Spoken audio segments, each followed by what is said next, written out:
Hello guys, আজকে আমি তোমাদের সাথে ক্যাটকাটা ডাল সবজির রেসিপি শেয়ার করব। ওকে, প্রথমে এখানে 3-4 রকমের সবজি কেটে কুটে ধুয়ে নিয়েছি অ্যান্ড দেন তার ভেতরে আমি ডালগুলো দিয়ে দিচ্ছি।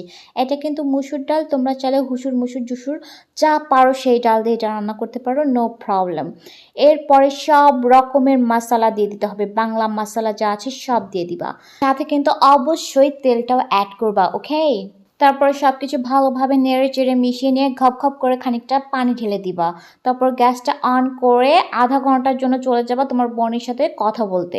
ফিরে এসে দেখবা আমার মতো তোমার সবজিগুলো একদম ক্যাতক্যাতা হয়ে গেছে। গাইস, আজকের ক্যাতক্যাতা সবজির জন্য আমার ছোট বোন দায়ী।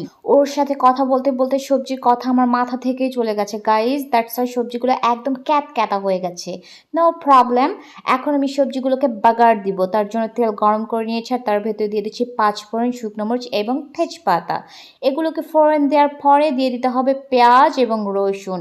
তারপরে ভালো করে নীল নীল করে ভেজে নিতে হবে অ্যান্ড দেন সবজির ভিতরে সব কিছু ঢেলে দিয়ে আবার মিক্স করে নিতে হবে।